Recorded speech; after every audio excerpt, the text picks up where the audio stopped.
Mulder, I want you to close your eyes. I want you to think to yourself, there's no place like home. He's got it.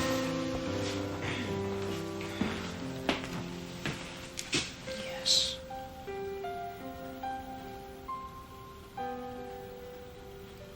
I love you.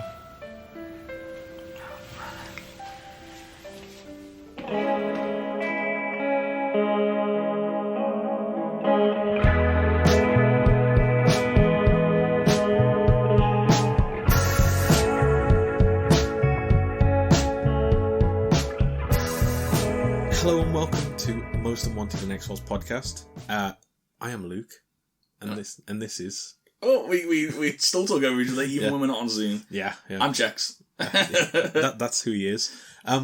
These intros now, it's the trouble is now we're a bit behind the curtain. We're filming 3 back to back for this series. Yeah, we're doing it a little bit differently. So it's a struggle when you go, so what have you been up to? You know what I mean? In the last 5 minutes since the last episode. Well, a donut. That was You did eat nice. a donut? How was the donut? Tell us about the donut. I gave a review of the donut. It was nice. It had some hazelnut chocolate in the middle, kind of like was it Nutella? Oh, okay, yeah. Yeah, that was nice. Overall, I'd give it like an 8 out of 10. Nice, 10 that's donut, good. Yeah. Strong donut, I'd say. Your lovely fiancée brought you the donut back from her visits out into the world. Yeah. Didn't bring me one, so that was nice. I got to watch you enjoy your donuts. Yeah. So that was nice. I had no care whatsoever. I was just like, I'm just going to eat this donut now. Which, yeah, is a. Do you know what? Let's go back to something. We've not spoke about it in a while. Okay. What have you been watching? What have you been... So we've not really spoke about like other stuff that we've been watching or sort of during this pandemic time. So what sort of some highlights of the last few months or weeks? I've started trying to create a list of like films that I keep seeing that I try. I'm putting them on my to watch list. I'm trying to sort of get through those at the moment. TV wise, I've probably Ted Lasso. I think, yeah. I've really got on the Ted Lasso train. I was probably a bit late to it. But Everybody's now on this Ted Lasso train, I think, yeah. It's so good when... Do you know what, though? It's the one show, like... Do you know, we were talking about this, like, of people being elitist about things. Yeah. Ted Lasso is the exact opposite, because it's everybody going, watch Ted Lasso, and as soon as you get your first message of them saying, I've started watching Ted Lasso, you're like... You're like, what do you think? Like, and you just want to talk about it, yeah. But it's such a heartwarming show. Like, it just makes you happy to watch it. Yeah. I love it, and especially combined with like football, which is something else I love. Something else that it, as sad as it sounds, it's genuinely important in my life. What a show! Yeah. Really enjoy it. I love it. It's the perfect thing to have come out during all of this. Like, yeah, it's something we needed. Yeah. It's because it's so. Like, I heard someone, like, they reviewed the first few episodes of it and they were, like, not hot on it at all. Because really, not a lot happens in the actual programme.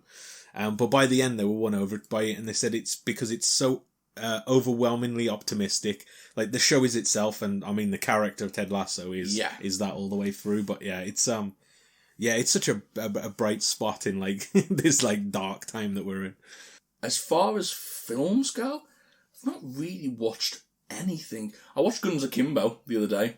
Guns Akimbo? Which is a Daniel Radcliffe film. Oh, is that where he's got the guns, like, bolted onto his hands? Yeah. That's an interesting film. I feel like Daniel Radcliffe now is trying to do anything to radically depart himself from Harry Potter. Genuinely feels that way, doesn't it? Like, he'll take on any weird role. Yeah, like the weird... He's like, I got horns on my head, I'm in a ghost house. I'm dead. Yeah. He's just... He literally played a corpse, didn't he, in one film? He's literally anything but the boy wizard himself. Yeah, that was alright. It was what it was. Apart from that, I can't really think of anything that I've been up on recently. What about yourself? I've just started The Boys. I've heard good things about The Boys. Yeah. One of those on my list, I suppose. I mean, one episode in so far, and people have said it's quite violent, and I was like, I imagine just like a superhero show and whatever. It is quite violent. Yeah. Even from the very first episode. And I've seen, like, because it's based on a comic, isn't it? Like, yes, yeah. And I've seen the comparison clip between something that happens in it, in the comic and in this. And it's it feels more over the top in the TV show. Yeah. I suppose you've got to be though, and to sort of even reach for those heights in the comics. But the actual like story about it is interesting, and it feels like, I think if you don't like superhero films like the Marvel series and stuff like that, which I do understand that like they're not everyone's cup of tea. Yeah. If you don't like them, watch The Boys, because it's basically like the pessimistic fuck these superhero films. Yeah, I have heard the it's same that thing. In the plot, but also in the execution of everything. It makes the superheroes in this, because they're all like parodies of the Justice League essentially. So you've got like Aquaman, the Flash, Superman, all that kind of character. But it makes the original heroes seem very lame. Like, you know what the problem is? The reason why The Boys skipped me by was because it kind of came out at a time where like you had that Umbrella Academy as well come out, Invincibles, the animations come out, which I've heard really good things about, and they're all very cater to a very specific audience, and I kind of just like couldn't decide which one got them all confused. When there's too many, And I just like, I'm just going to stand back then and just not watch any. Yeah. Like if I was going to watch one of them now, I'd probably watch Invincibles, but that's just because I've been someone I know watches it and just tells me how good it is. Yeah. But yeah, it's just a little bit oversaturated, that, especially series-wise, and they all come out and there's like a dark version of it, you know what I mean? But I can't judge it because, like I said, I have heard really good things about it. Yeah, it's like I say, it's very early days. I've watched one episode, so I can't comment on it too much. But you know, it's fun so far. It's good.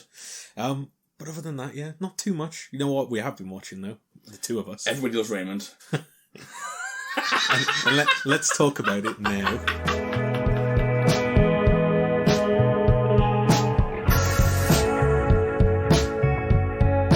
So in this episode of Everyone Loves Raymond, entitled Triangle, it's the third episode of season 6, directed by CC and written by CC, Chris Carter. Oh, okay. This doesn't feel like a Chris Carter episode. It's weird, isn't it? Yeah, I thought it was weird for him. Directed by as well. Yeah, he did both, directed and written. That is fascinating because like some of the camera work is very unique. Yeah, I've not seen anything like it in the X-Files before. Do you know what though? I feel like he's the only person who could pitch this episode, because if like another director said, "I want to do 4 11-minute long takes," to be like, no way. Yeah, good point. But if the main guy says it, then yeah. And the original air date was November the 22nd, 1998. So we start with, we see this like wreckage of like a boat in the ocean. A really long opening, I thought, like really dragged out, for what is essentially a slow zoom up to a face down floating fox Mulder in the ocean. And then we go into the intro. Very open-ended intro. Drawn out, but also really quick in a weird way, because it was about 30 seconds, but like nothing happens in those 30 seconds. It felt weird. I was like, that was felt really long, but it's not actually that long. Like last episode, we had a much longer opening.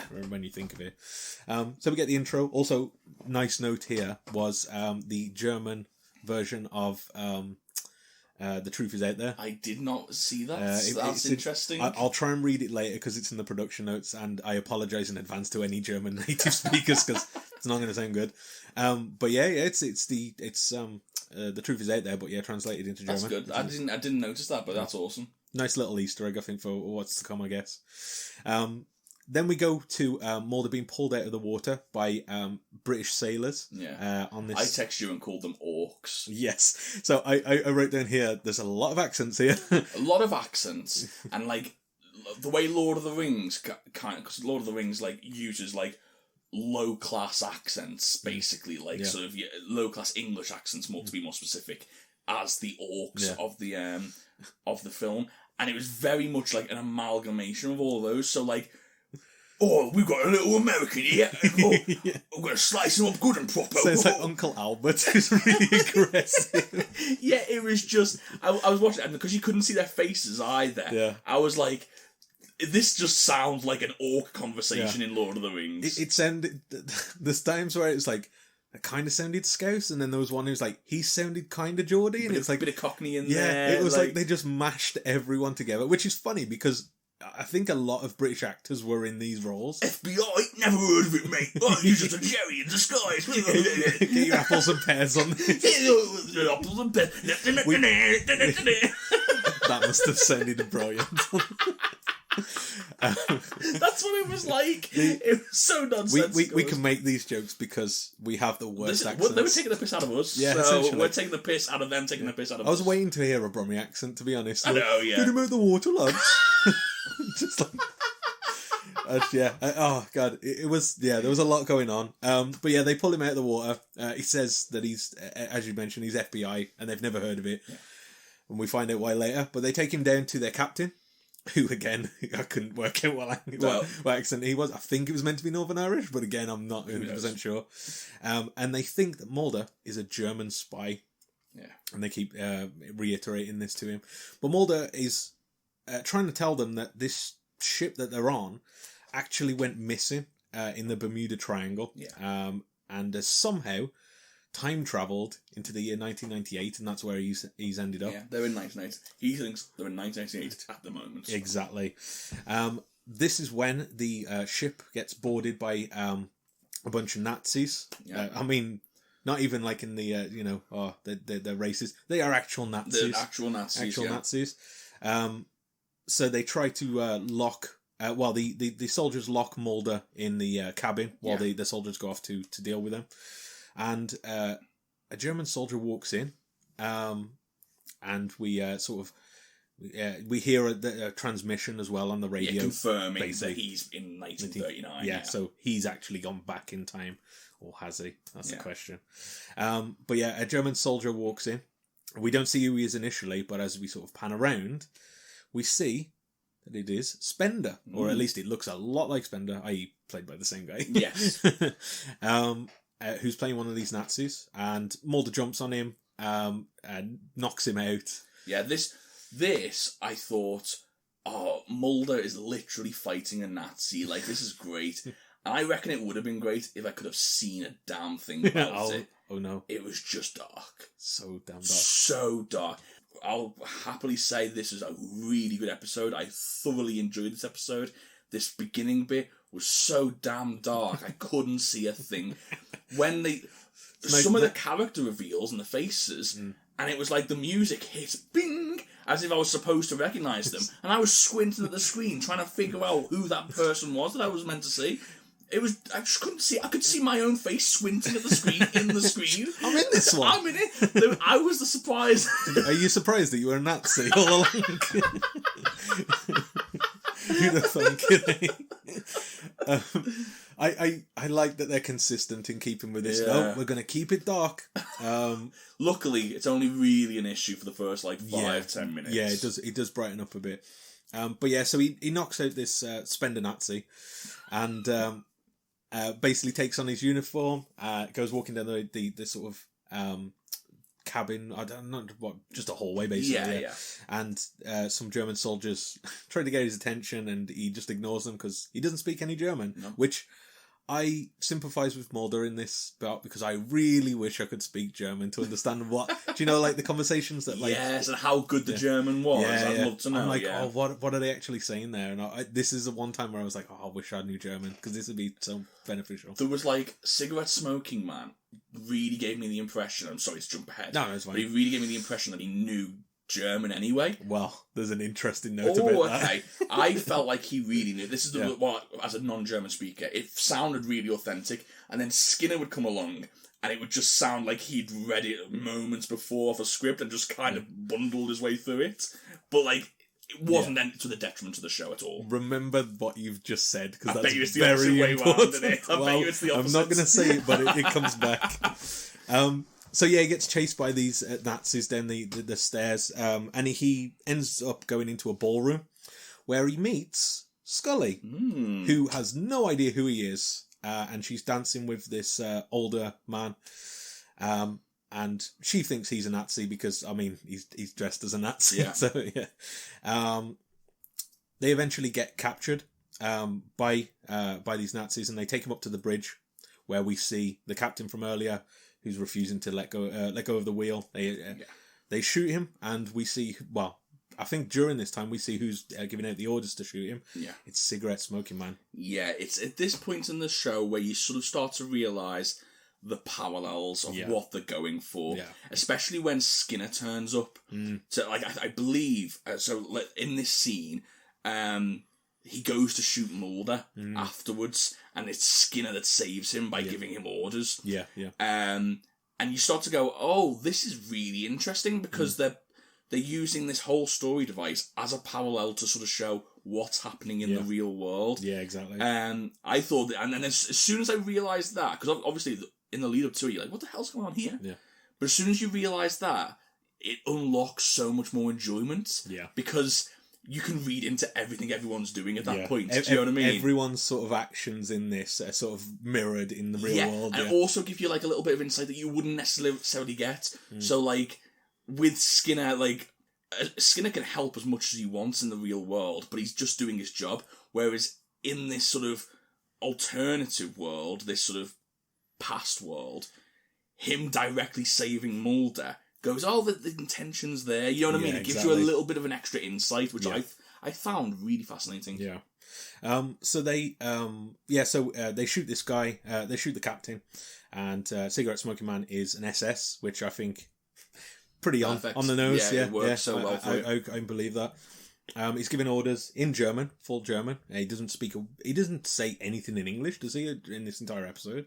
No. Noticeable as well that Spender is a foot soldier. Yes. Yeah. Who wasn't in charge or anything. Yeah, he was following orders all along, which goes back to the point we made in previous episodes where how bad is this guy, or is he just following directions like Scully should have been? Yeah.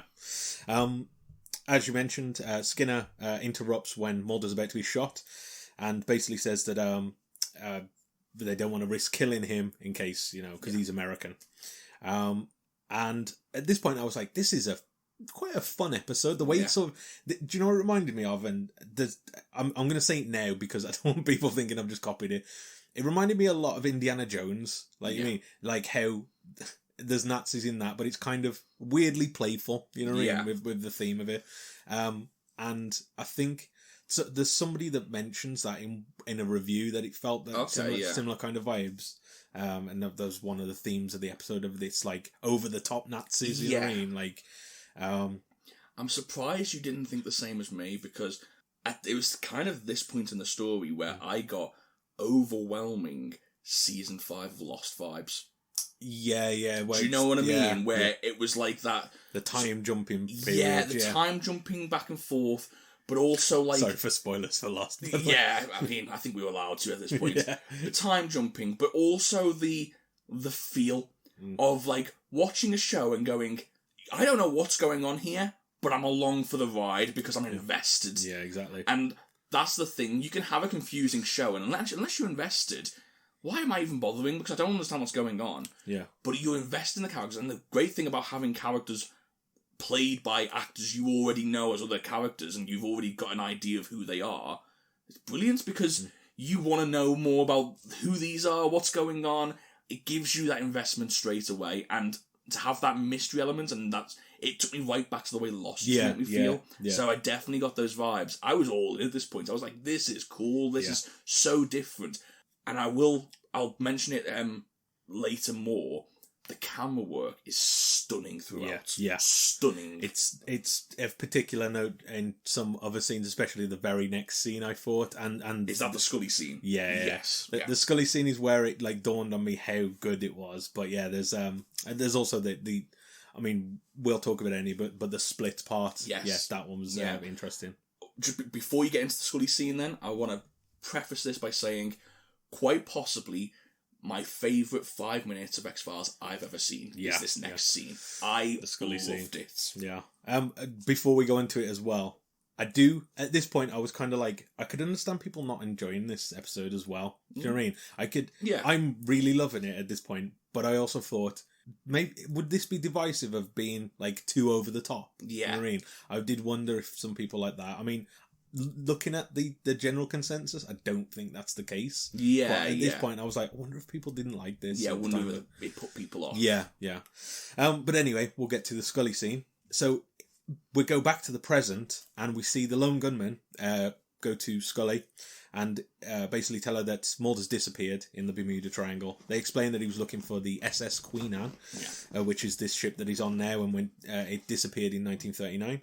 And appeared in 1999 out of nowhere. Yeah. So basically, they say that she needs to get some information from the Pentagon to find its position, basically.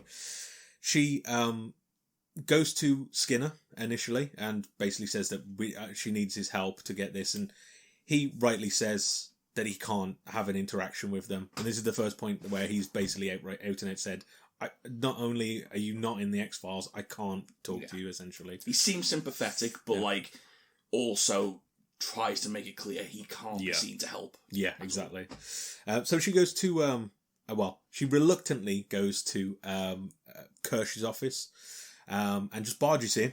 Yeah. And I love this part, the pan around. Yes. And then you see cigarette smoking man in the corner, and she's like, I think she's already at this point basically said what she needed to, realised he's in there, and then quickly got out of there.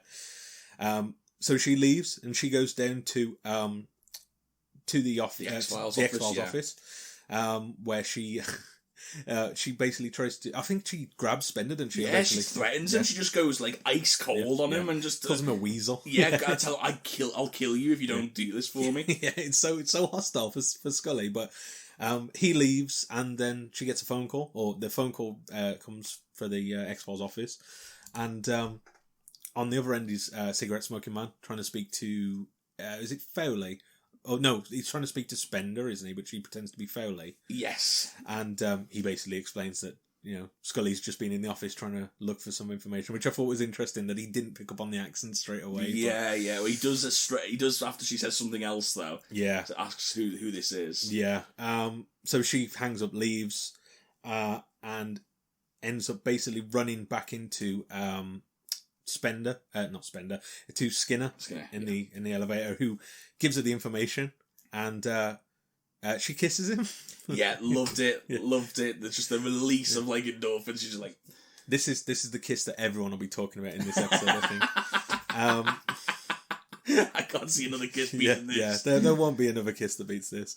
And then as he leaves the elevator, he sees that I think it's Kirsch, isn't it, and cigarette smoking man. Also, some higher ups are there, so he immediately goes into combative mode and starts shouting out, saying, "If you ever try and get me to get involved again, I'll reprimand you," and all this stuff. And then leaves. She goes to the lone gunman, and they basically leave to try and find where Mulder is. Let's leave it there, because that seems to end that segment. I thought this whole scene was fantastic. Yeah. It was all one cut. Of course, there was hidden cuts if you know what you're looking for and whatnot. But it was all one take, following her around. And what that does is, it makes it seem hectic. It makes it seem chaotic. It makes her seem stressed that she's trying to get this done. And it parallels so well with Mulder being in that similar situation where he's trying to sort of find his way through like 3 or 4 different opposing groups. Yeah, exactly. And that's exactly what she's doing. And then the brilliant thing is, Mulder's got the British, the Nazis, like the sort of the gentry on the ship. Do you know what I mean? You've got all of these different opposing forces. You go to Scully, and because they're played by the same people, you can't help but notice the parallels. It's so evident that the parallels are there, that there are so many different groups. So many different dynamics that she's got to try and twist and turn to get what she needs to help her survive in this situation.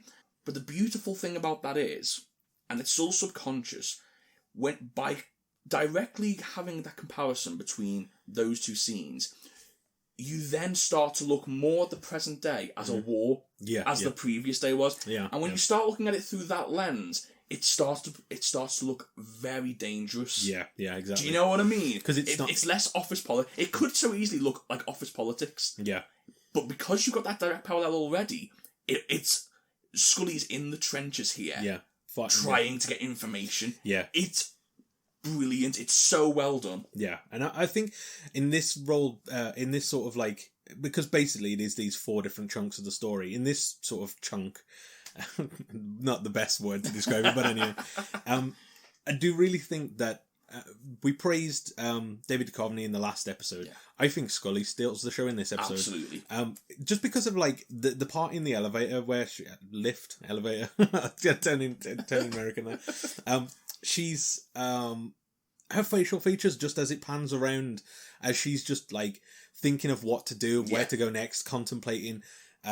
Actually having to bite the bullet and go to Kirsch and stuff like that. Yeah, you can see the plans formulating in her head. Yeah, and like just the intricacy of everything as well, because you've got all of the extras in this sort of in the lift there, just talking about, basically just staring at her, doing their own sort of like what's going. Like you can see the story in everyone in this, and it's just it felt more like theatre. You know what I mean? Like it felt like, and as you said, like it made it feel hectic where. Because you're following this for this long stretch of time, you see the mundane things that they would cut out usually. Yes, you know what I mean? Like the transition to another scene, stuff like this. It just feels like you're with her because you're following these characters. So, just it's at this point that you sort of, I think you realise what they're doing more. Because I think the first scene, you're kind of just getting to grips with what's going on in the story, and this one sort of, shows them more of the technique, but then it becomes obvious. For sure, for sure. So then we cut back to Mulder, who's back at the back on the boat, and he's locked up in the sort of engine room, I guess, or wherever the sort of workings of the boats are, with the sailors, and also there's Jamaican engineers, basically.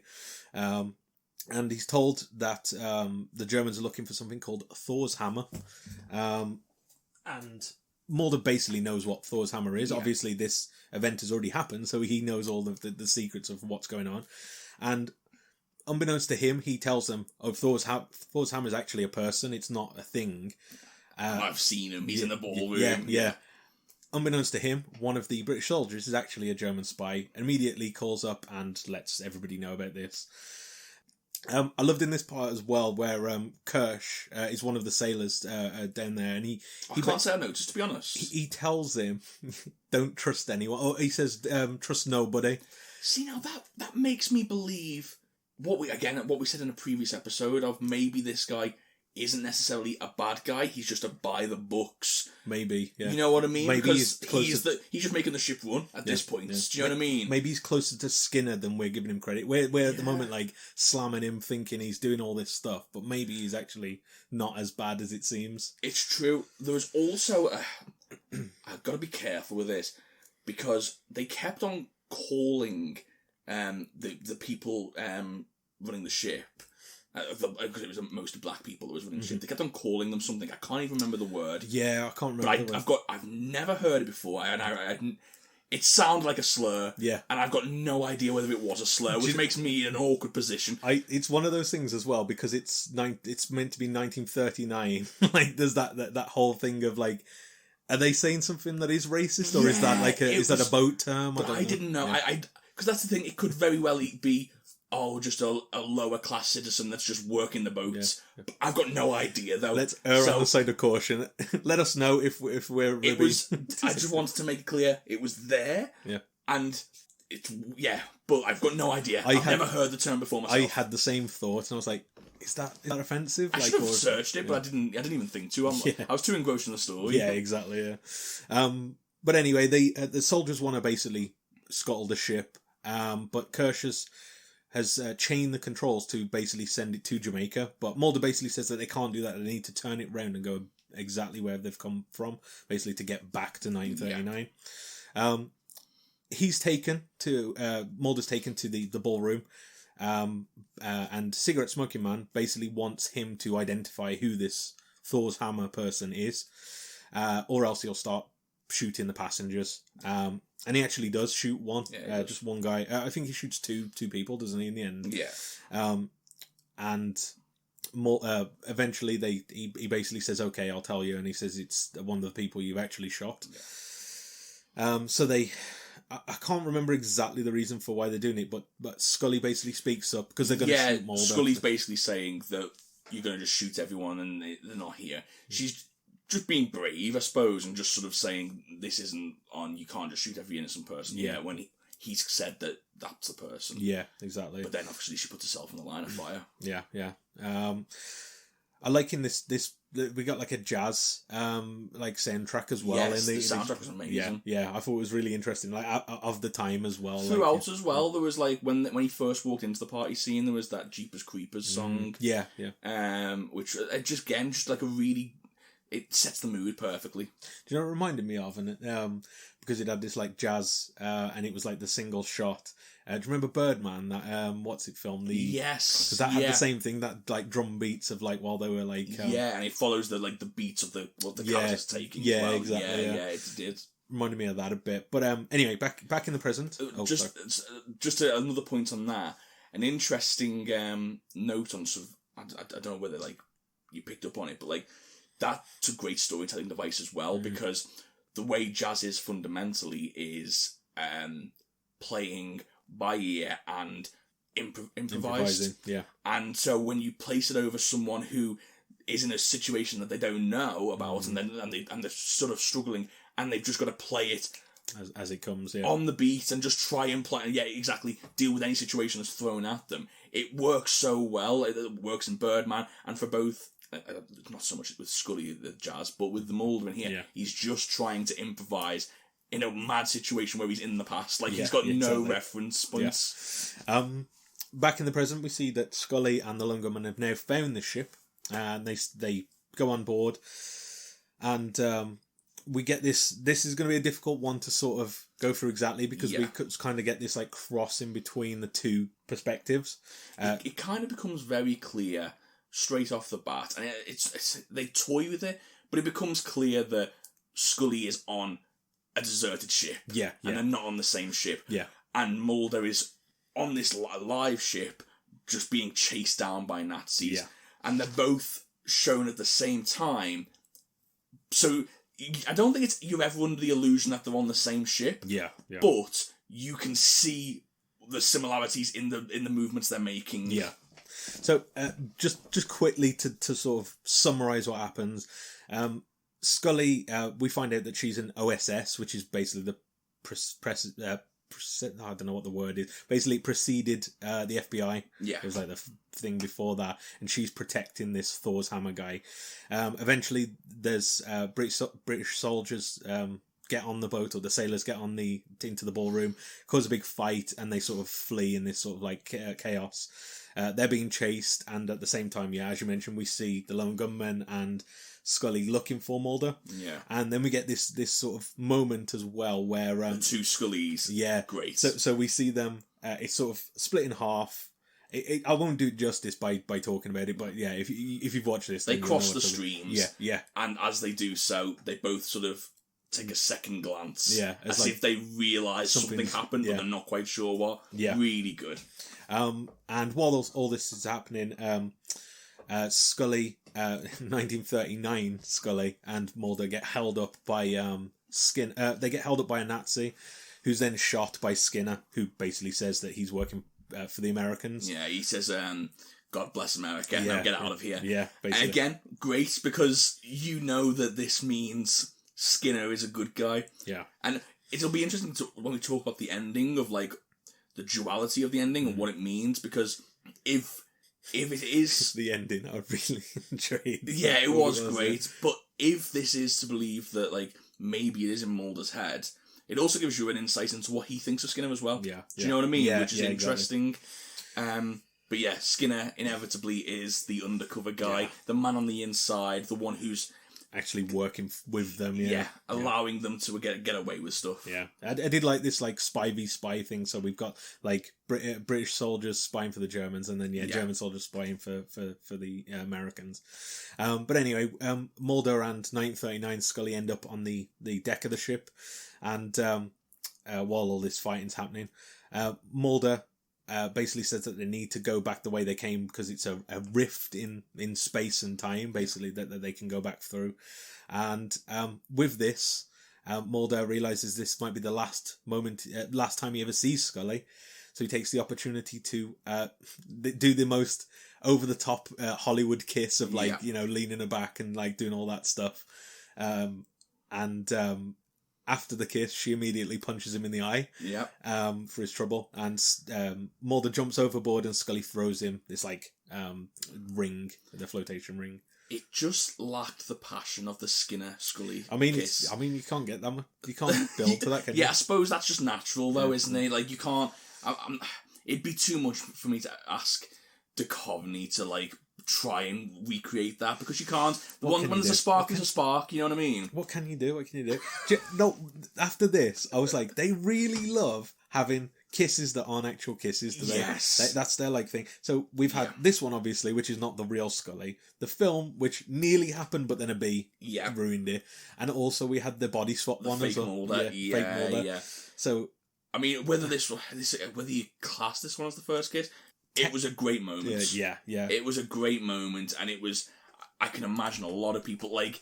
It makes your heart race when you're like, oh, this is awesome. Like, and again, regardless of whether you count it or not, it's still Mulder doing what Mulder wants to do.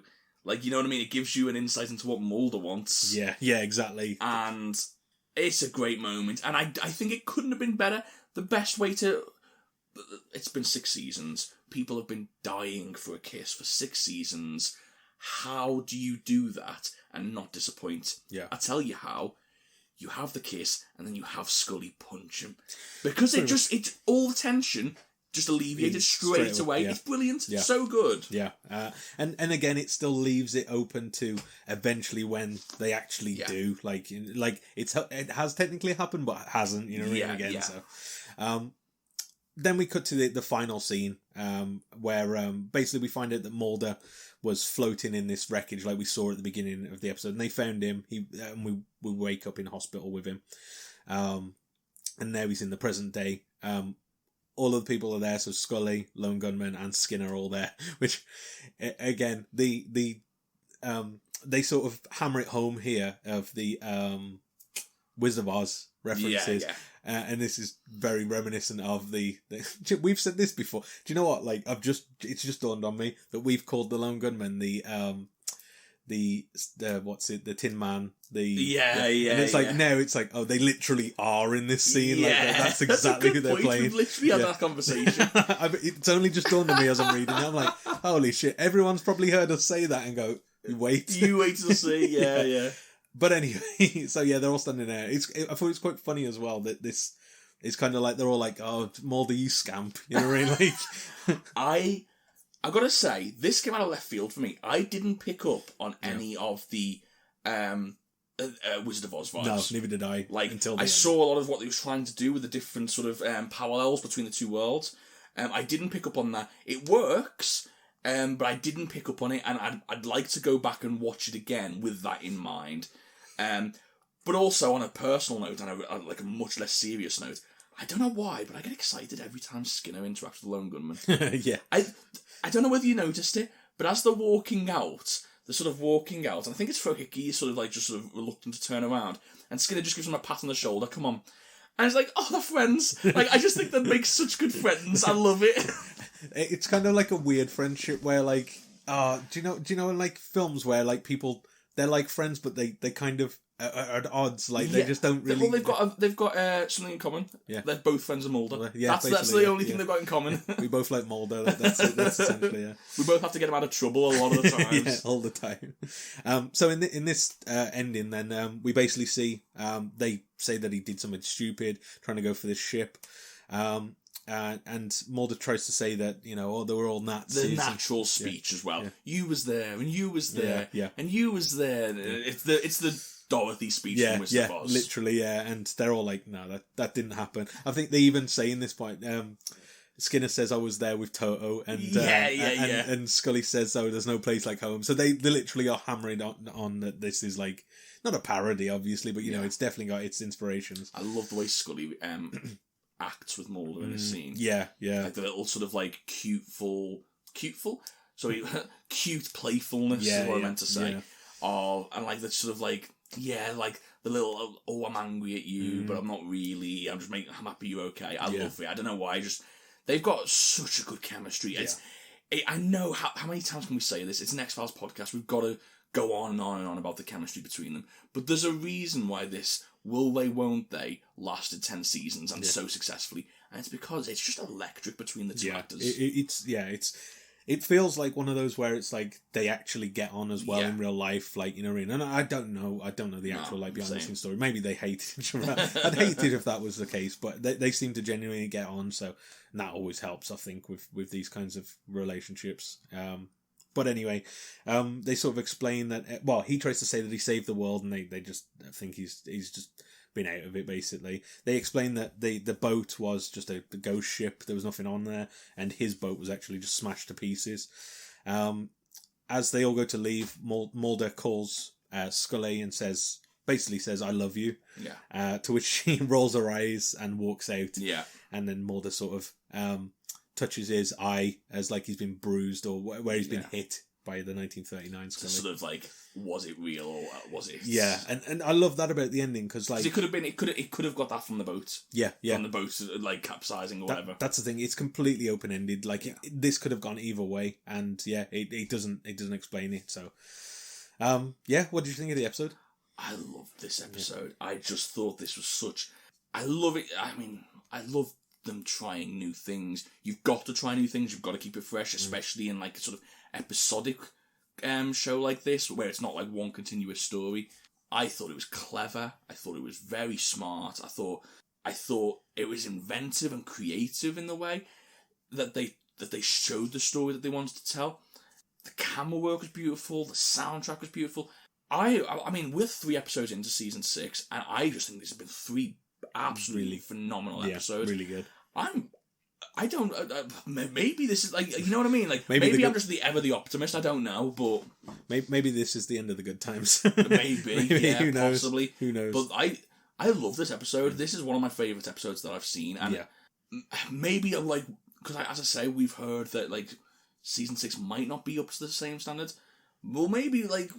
I don't know. Maybe it ages better. I've got no idea, but I know that like this was a great episode. I really enjoyed this. Yeah, I had nothing bad to say about this episode. Really, like the story's in like it's fun. It's inventive. It's like, so fun. Fun's a great word to use. Yeah, it doesn't get used enough because God, it was so fun to watch. I feel like after the last episode, Drive, like don't get me wrong, that's still a really really good episode as well. But that was great, deep, dark and like. Whereas this one. It is like a dream, you know what I mean? Like, and that's why I said like it's kind of remind me of Indiana Jones, as like it's this big adventure that they're on. The cinematography was amazing. Like there's points with this I couldn't tell the edit points. Like obviously they're there, but I really couldn't tell. And I was like, is this all completely one shot? And yeah, it just looked and felt amazing. The story's great. The acting from I think Gillian Anderson stole the show in this one. She was brilliant. But yeah, everything about it was great. I really have nothing negative to say about it. Me neither.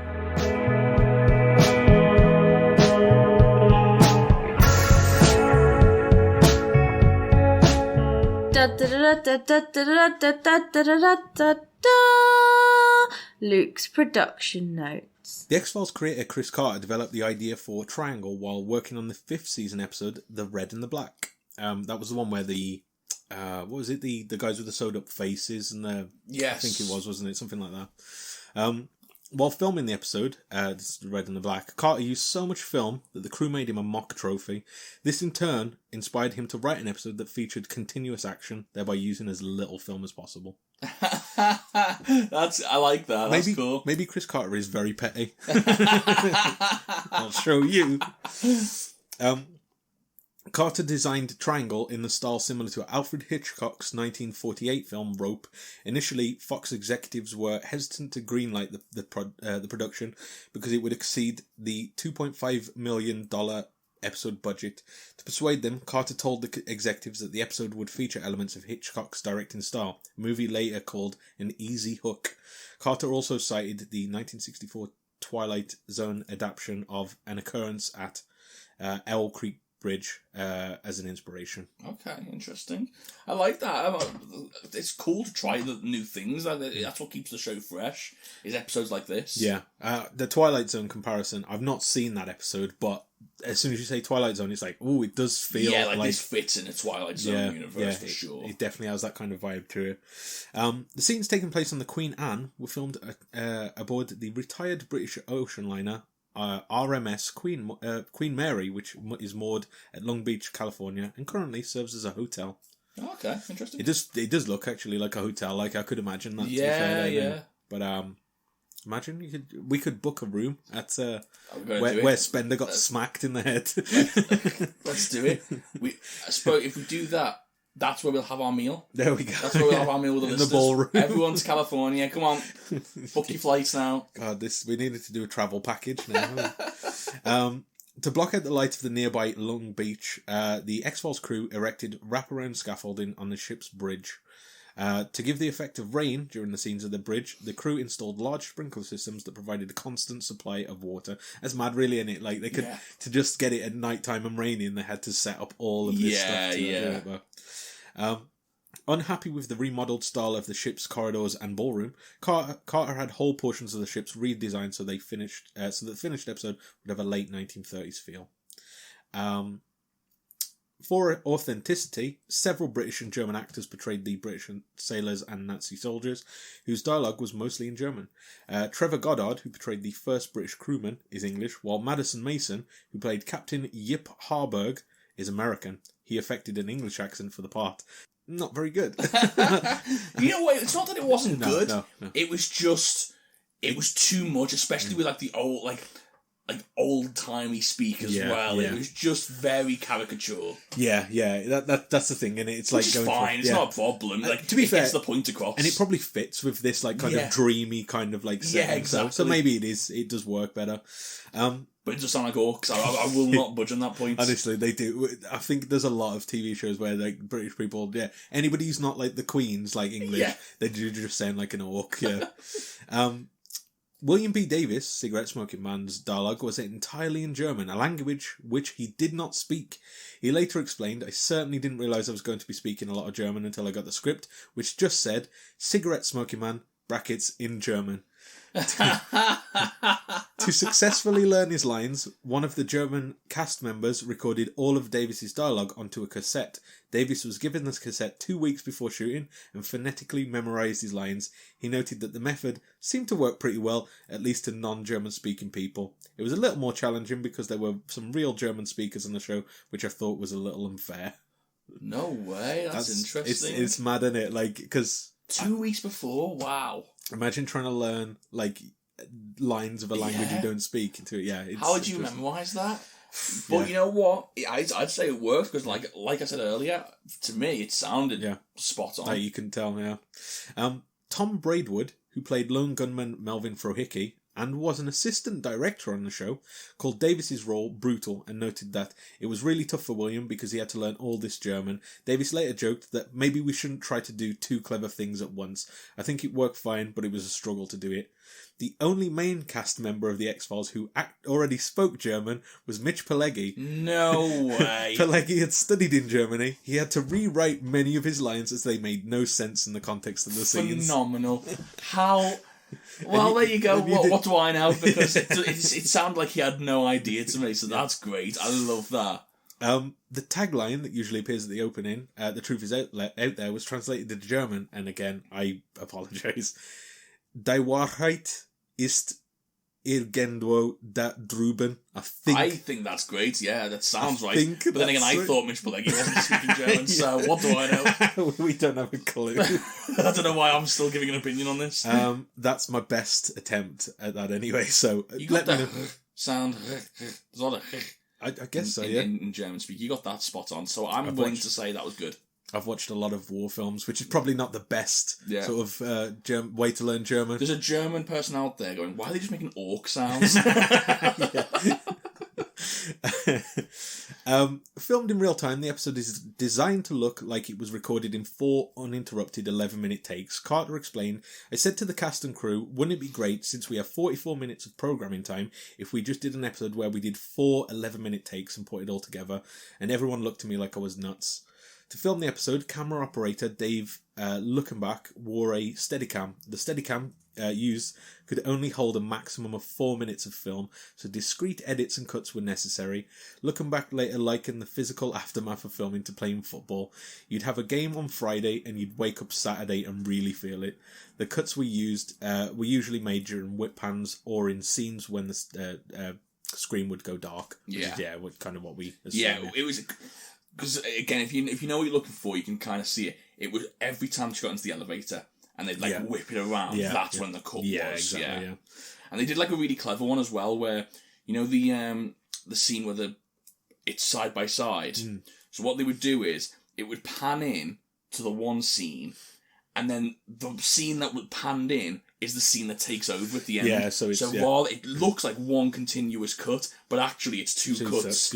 Because they've just walked in. Exactly. But it appears as like one continuous thing as well. So very clever. Many of the takes needed to be nearly perfect. For example, of the takes made on the 8th day of filming, only 2 of 10 were deemed satisfactory. Both the cast and crew admitted that filming an episode of The X-Files in real time was physically and mentally exhausting. Duchovny later joked that after filming concluded, he could win an Emmy for the most bruises. Gillian Anderson described the real-time directing style as challenging. She said, "I'm realising how comfortable and connected I am to the rhythm we're used to." Yeah. Yeah. I imagine it is. I think that's good to shake it up, though. I like that.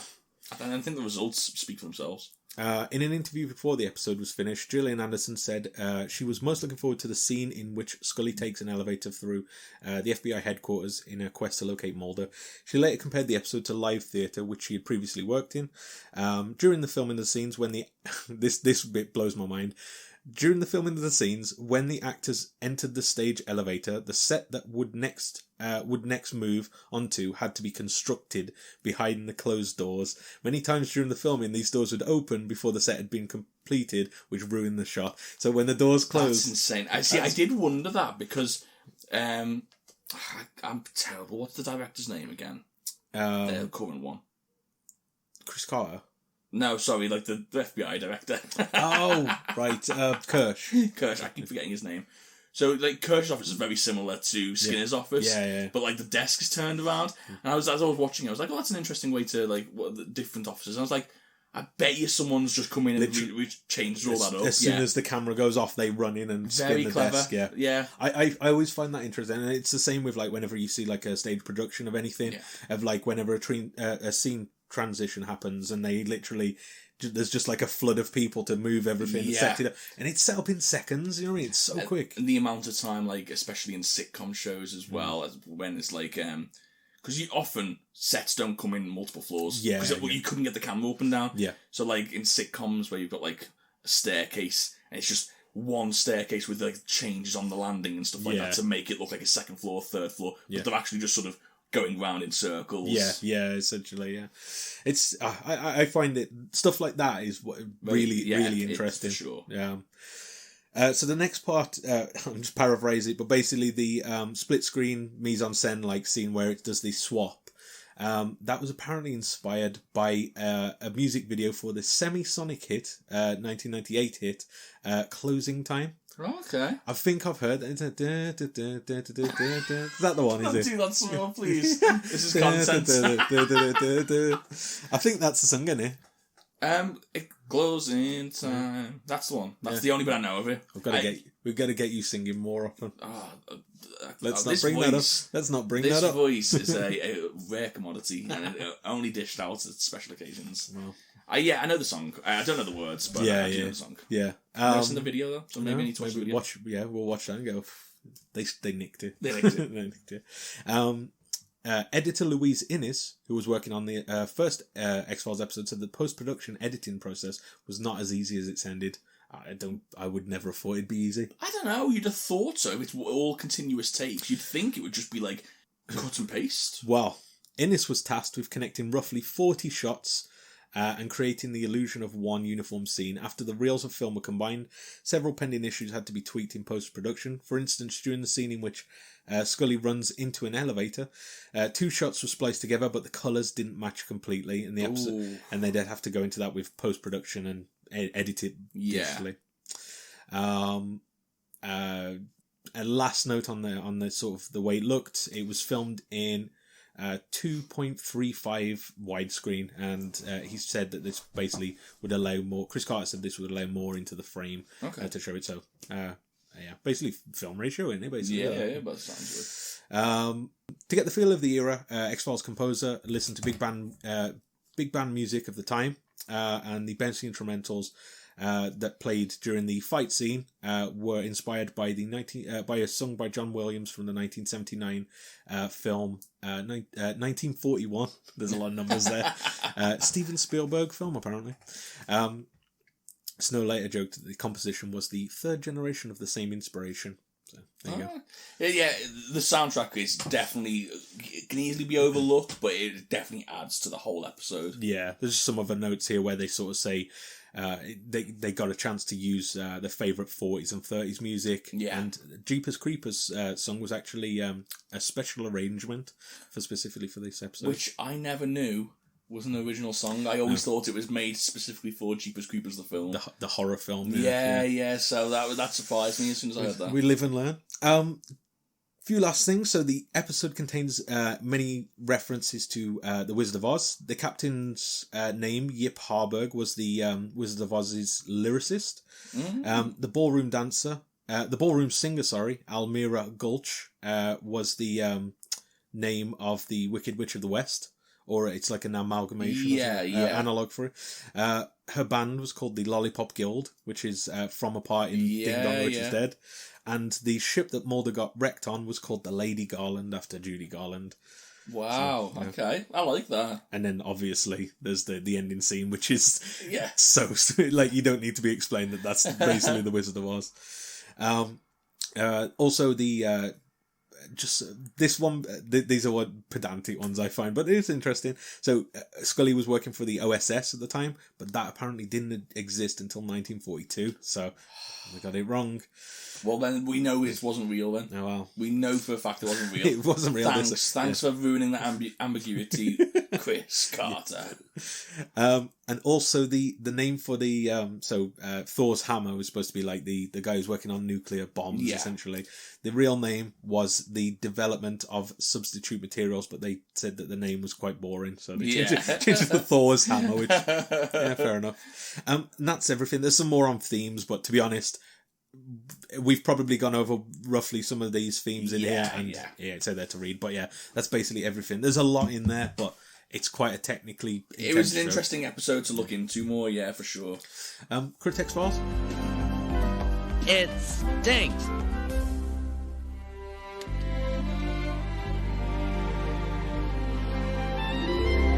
Welcome to the Critics Files. What would you give this episode? It's tough. I gotta try not to get too carried away.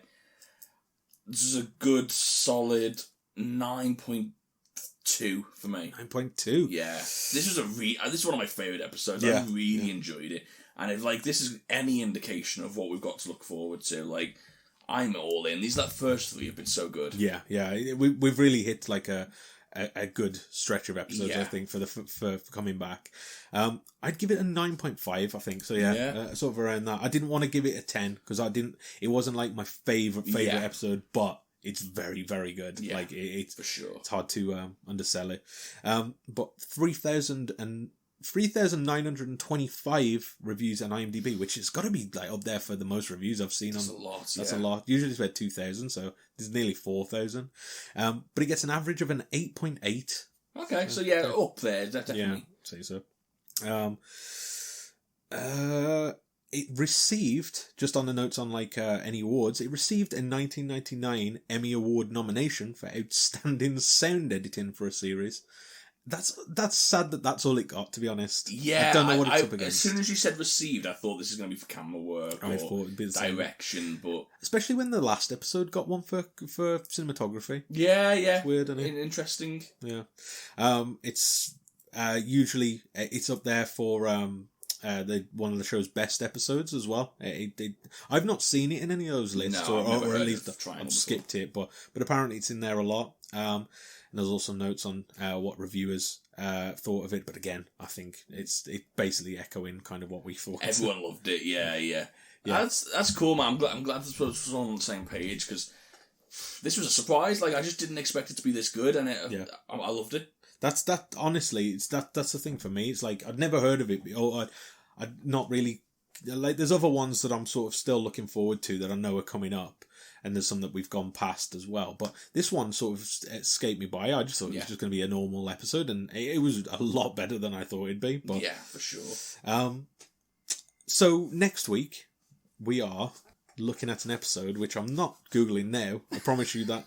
Definitely not. Would I do that to you, listeners? No, I wouldn't. I would stall if I was a good co-host, but I'm not. So. Exactly. I wouldn't do that. It's because I love you so much that I'm not taking my time to look because the internet's slow. But we are looking at an episode called Dreamland. Oh, you just put that off the top of your head? Off the top of my head, that one was. A good podcaster would edit that silence. A lazy one. A lazy one. We'll leave that stalling here. Count the minutes of stalling. That'll be an interesting task for you for next week. But yeah, we're looking at Dreamland. No idea of what this episode is about. I've never heard of it before, so we shall see what that is. Yeah, looking forward to it. But until next time, folks, we'll see you in the past, or in the future, or in the present, like this episode. See you.